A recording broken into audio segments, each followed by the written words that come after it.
Di sebuah kota di Jawa Timur yang sunyi, geng silat harimau dikenal sebagai pemuda arogan dengan kekuatan luar biasa.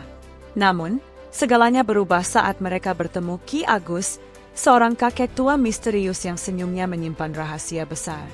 Apa yang dimulai sebagai pertemuan sederhana di pasar tradisional berubah menjadi pelajaran hidup yang mengguncang jiwa mereka. Di sudut sebuah kota di Jawa Timur, sebuah kota kecil yang sunyi dengan jalanan sempit dan pasar tradisional yang ramai, terdapat sekelompok pemuda yang dikenal sebagai geng silat harimau. Mereka adalah Adi, sang pemimpin yang karis kalah namun keras kepala, Budi, si pembuat onar yang selalu mencari masalah, Chandra, ahli teknik tendangan maut yang suka pamer, Doni, si badan besar yang mengandalkan kekuatan fisik, dan Eko, si perencana strategi yang cenderung pendiam. Kelompok ini bukan sembarang pemuda biasa, mereka adalah praktisi pencak silat yang dilatih di perguruan terkenal di daerah itu. Namun, alih-alih menggunakan ilmu mereka untuk kebaikan, geng silat harimau justru menjadi momok bagi warga. Setiap sore, mereka naik motor dengan knalpot bising, memacu kendaraan tanpa aturan, dan seringkali menantang orang-orang yang mereka anggap lemah. Warga hanya bisa menggelengkan kepala melihat ulah mereka, karena tidak ada yang berani melawan para pemuda itu. Suatu sore, geng silat harimau melaju di jalan raya utama sebuah kota di Jawa Timur.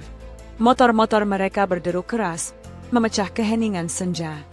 Chandra, yang duduk di belakang Adi, tiba-tiba melemparkan botol plastik kosong ke arah seorang penjual bakso keliling. Botol itu mengenai gerobaknya, menyebabkan mangkuk-mangkuk plastik jatuh berserakan. Penjual bakso itu hanya bisa menunduk dalam diam, takut untuk protes. Haha, dasar penjual kampungan, ejek Chandra sambil tertawa keras. Warga di sekitar hanya menggelengkan kepala, tapi tak ada yang berani membela penjual bakso itu.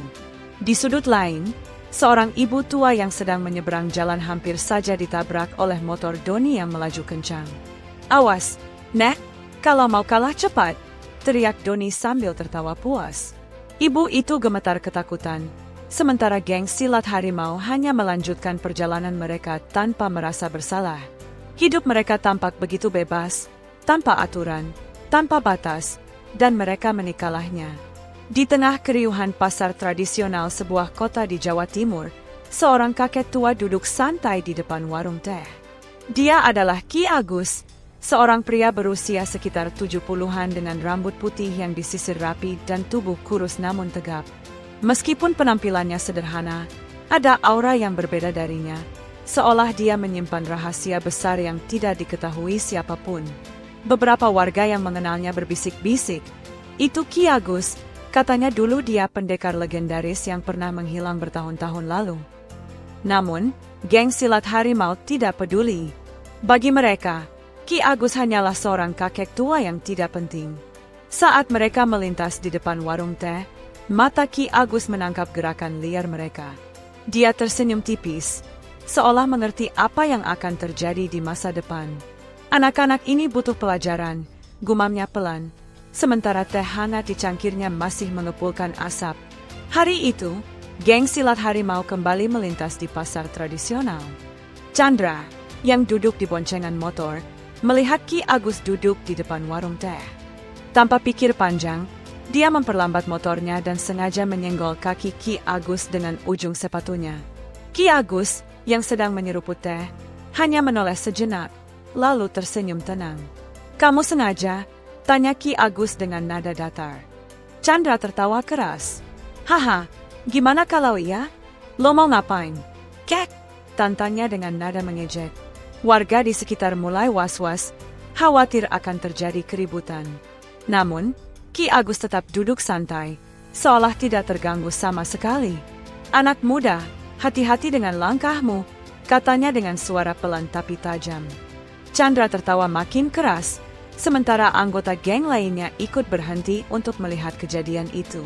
Melihat sikap Ki Agus yang tenang, Chandra merasa diremehkan. "Lo pikir lo siapa, Kek? Lagian, lo cuma kakek tua yang udah bau tanah," ejeknya sambil turun dari motor. Dengan langkah kasar, dia mendekati Ki Agus dan mencoba menendang kursi tempat kakek itu duduk. Namun, Sebelum kakinya menyentuh kursi, Ki Agus dengan cepat mengangkat tangan kanannya, menahan tendangan Chandra tanpa menyentuhnya. Semua orang terkejut, termasuk geng silat harimau. "Cukup, Nak. Jangan mempermalukan dirimu sendiri," kata Ki Agus dengan suara lembut namun tegas. Chandra, yang merasa harga dirinya tercoreng, makin marah. "Jangan sok kuat, Kat. Lo pikir lo bisa ngalahin kami?" bentaknya sambil mengepalkan tinju. Melihat Chandra yang mulai kehilangan kendali, Adi, sang pemimpin, turun dari motor dan mendekati Ki Agus. "Kakek, maaf ya kalau anak buahku agak kasar. Tapi kalau lo nggak minta maaf sekarang juga, jangan salahkan kami kalau lo babak belur," ancam Adi dengan nada sombong. Ki Agus hanya tersenyum lagi, membuat geng silat harimau makin kesal. "Anak-anak, kekuatan bukan untuk disombongkan," jawab Ki Agus pelan. Kalimat itu seperti api yang menyulut kemarahan Adi. "Cukup omong kosong. Kat, sekarang tunjukkan kalau lo bisa ngelawan kami," teriak Adi sambil memberi isyarat kepada anggotanya untuk bersiap menyerang. Setelah insiden di pasar, geng silat harimau tidak bisa tidur nyenyak. Mereka merasa direndahkan oleh sikap Ki Agus yang tenang namun tegas. "Gue nggak terima, Bang. Kayaknya kakek itu cuma pura-pura santai," kata Chandra dengan geram saat mereka berkumpul di garasi rumah Adi. Adi mengangguk setuju. "Dia harus dibikin kapok. Kita cari tahu di mana dia tinggal. Terus kita kasih pelajaran," usulnya. Setelah mendengar kabar bahwa Ki Agus tinggal di pinggir hutan, mereka memutuskan untuk mendatangi rumahnya malam itu juga. Dengan motor-motor mereka yang sudah dimodifikasi, mereka berangkat menuju hutan, siap untuk menghadapi kakek tua itu. Namun, mereka tidak tahu bahwa malam itu akan menjadi titik balik dalam hidup mereka. Malam itu, bulan sabit bersinar redup di langit sebuah kota di Jawa Timur, menciptakan suasana yang mencekam. Geng silat harimau melaju dengan motor-motor mereka menuju pinggir hutan, tempat Ki Agus dikabarkan tinggal. Suara knalpot mereka memecah keheningan malam, mengundang perhatian burung-burung malam yang terbang menjauh. Semakin dalam mereka masuk ke hutan, semakin gelap dan sunyi lingkungannya. Pohon-pohon besar menutupi sinar bulan, membuat jalanan hanya diterangi oleh lampu motor mereka. Doni, yang biasanya berani, mulai merasa gugup. "Bang, gue nggak enak nih. Kayaknya ada yang ngikutin kita," gumamnya pelan. Adi, yang sedang mengendarai motor di depan, menyeringai. "Jangan takut begitu, Don. Kita cuma cari kakek tua buat kasih pelajaran. Dia nggak bakal bisa apa-apa sama kita." Namun, meski berusaha tanpa percaya diri, Adi sendiri merasakan firasat aneh. Ada sesuatu di udara malam itu, seperti aura yang tidak bersahabat, yang membuat jantungnya berdegup lebih cepat. Setelah berkendara selama hampir 1 jam, mereka akhirnya tiba di sebuah rumah kayu sederhana yang terletak di tengah hutan. Lampu minyak menyala redup di beranda rumah, menciptakan bayangan yang bergerak-gerak di dinding. Ki Agus duduk di kursi goyang, tampak seperti orang tua biasa yang sedang menikalah teh hangat.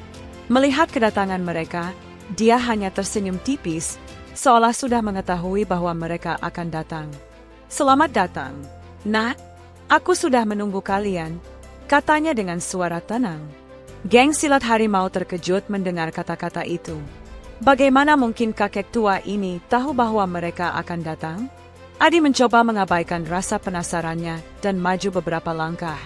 "Kakek, lo punya nyali besar ya? Tadi siang lo berani ngeledek kami. Sekarang, lo bakal tahu akibatnya," teriak Adi sambil memberi isyarat kepada anggotanya untuk bersiap. Ki Agus bangkit dari kursinya dengan gerakan lambat namun penuh keseimbangan. Dia meletakkan cangkir tehnya di meja dan menatap geng silat harimau dengan mata yang tajam. "Kalau kalian ingin bertarung, aku tidak akan menolak. Tapi ingat, ini bukan sekadar pertarungan fisik. Ini ujian bagi hati kalian," katanya dengan nada bijak. Adi tertawa keras. "Capek denger omong kosong lo.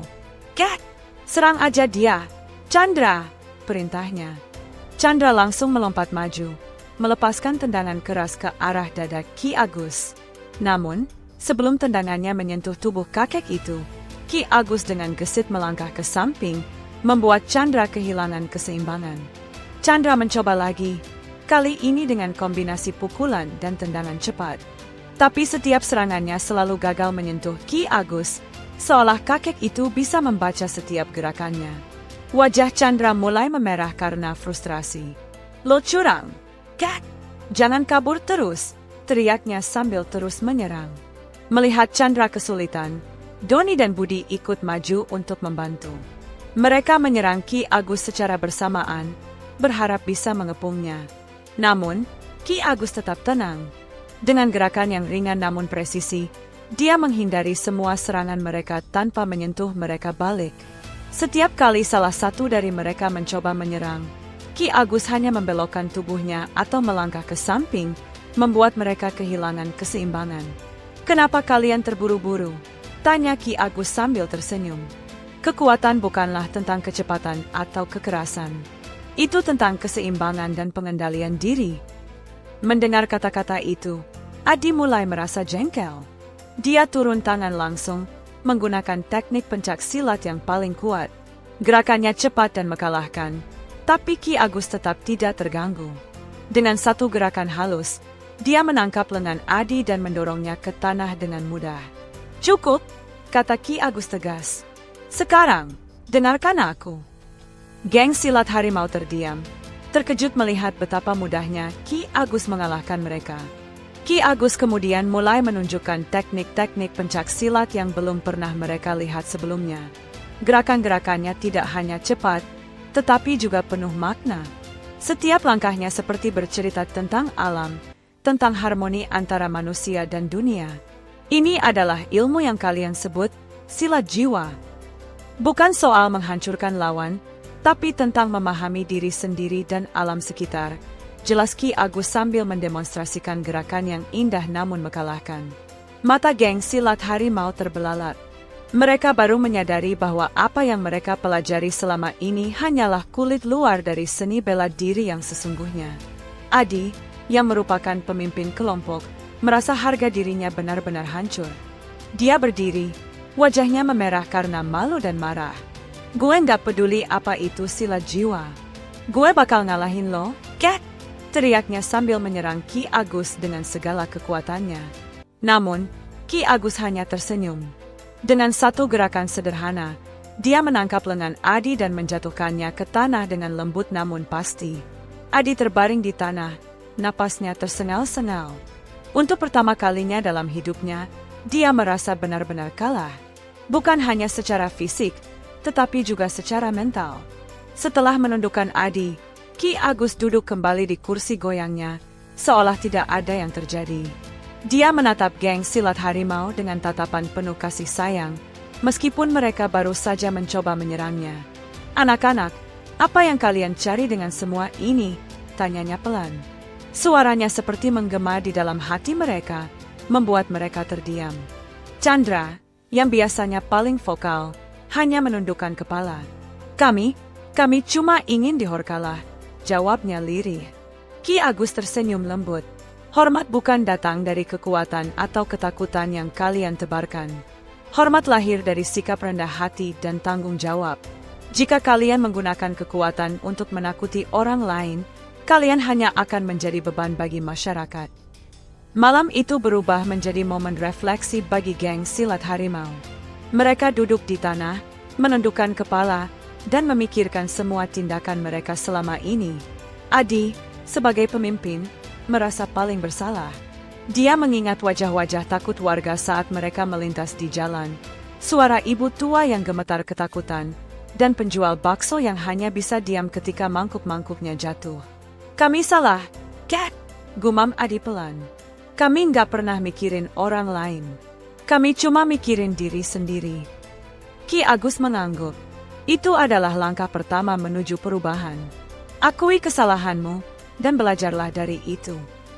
Pada pagi harinya, geng silat harimau kembali ke pasar tradisional. Dengan raut wajah penuh penyesalan, mereka mendekati para pedagang dan warga yang sering mereka intimidasi. "Maafkan kami, Pak, Bu. Kami udah salah. Mulai sekarang, kami bakal berubah," kata Adi sambil membungkuk hormat. Para pedagang awalnya ragu, Tapi setelah melihat kesungguhan mereka, mereka tersenyum dan memaafkan. Bahkan penjual bakso yang pernah dilempari botol plastik oleh Chandra memberikan senyuman hangat. "Semoga kalian benar-benar berubah, nak," katanya sambil menepuk bahu Adi. Beberapa hari kemudian, geng silat harimau kembali ke rumah Ki Agus. Kali ini, mereka datang dengan niat tulus untuk belajar darinya. "Kakek, kami mau belajar dari lo. Bukan cuma teknik silat, tapi juga cara jadi manusia yang lebih baik," kata Adi dengan nada penuh hormat. Ki Agus tersenyum puas. "Ilmu tidak akan berguna jika hatimu masih keras. Jika kalian siap belajar dengan hati yang tulus, aku akan mengajari kalian." Dengan demikian, dimulailah babak baru dalam hidup geng silat harimau. Latihan pertama dengan Ki Agus tidak seperti yang mereka bayangkan. Alih-alih langsung diajari teknik pencak silat, Ki Agus malah menyuruh mereka membersihkan halaman rumah, memotong kayu, dan menyiram tanaman. Ini bagian dari pelajaran. Hidup adalah tentang disiplin dan kerja keras, jelasnya. Awalnya, mereka merasa heran, tapi lama-kelamaan mereka menyadari bahwa ada makna mendalam di balik setiap tugas yang diberikan. Perlahan tapi pasti, geng silat harimau mulai berubah. Mereka tidak lagi arogan di jalan, tapi membantu warga yang membutuhkan. Misalnya, mereka membantu nenek-nenek menyeberang jalan, menjaga keamanan pasar saat malam hari, dan bahkan mengajarkan anak-anak kecil teknik dasar pencak silat. Warga mulai melihat mereka sebagai pelindung, bukan lagi sebagai pengganggu. Suatu hari, sebuah truk pengangkut barang mogok di tengah jalan utama. Geng silat harimau, yang kebetulan sedang lewat, langsung turun tangan membantu mendorong truk tersebut sampai ke bengkel terdekat. Aksi mereka direkam oleh seorang warga dan viral di media sosial. Banyak orang yang memuji perubahan mereka, dan geng silat harimau pun merasa bangga karena akhirnya bisa diterima oleh masyarakat. Sebagai bentuk apresiasi, warga mengadakan acara kecil untuk geng silat harimau. Mereka memberikan piagam penghargaan atas dedikasi mereka dalam menjaga keamanan dan ketertiban di sebuah kota di Jawa Timur. Adi menerima piagam itu dengan penuh rasa syukur. "Ini bukan cuma buat kami, tapi buat semua orang yang udah percaya sama kami," katanya dalam pidato singkatnya. Semua warga bertepuk tangan, termasuk Ki Agus yang hadir di barisan depan. Hubungan antara geng silat harimau dan Ki Agus semakin erat.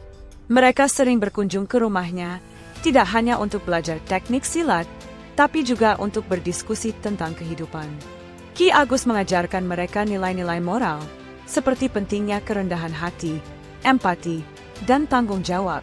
Bagi geng silat harimau, Ki Agus bukan hanya guru, tapi juga seorang teman dan mentor. Suatu sore, saat matahari mulai tenggelam, Ki Agus berkumpul dengan geng silat harimau di beranda rumahnya. "Anak-anak, ingatlah bahwa kekuatan sejati bukanlah tentang mengalahkan orang lain, tapi tentang mengalahkan ego diri sendiri. Jadilah manusia yang bermanfaat bagi sesama, karena itulah warisan sejati yang akan kalian tinggalkan," katanya sambil menyeruput teh hangatnya.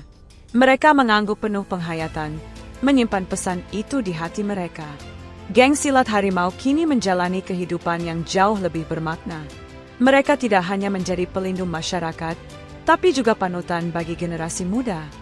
Teknik pencak silat yang mereka pelajari dari Ki Agus bukan hanya alat untuk bertarung, tapi juga sarana untuk menemukan kedamaian dalam diri. Cerita ditutup dengan adegan geng silat harimau berlatih bersama Ki Agus di tengah hutan. Matahari terbit, menyinari tubuh mereka yang penuh keringat. Gerakan mereka harmonis, seperti satu kesatuan dengan alam. Ki Agus tersenyum puas melihat perkembangan mereka. "Kalian telah menemukan jalan kalian sendiri. Sekarang, giliran kalian untuk melanjutkan perjalanan ini," katanya pelan. Geng silat harimau mengangguk, siap untuk melangkah ke masa depan dengan penuh keyakinan.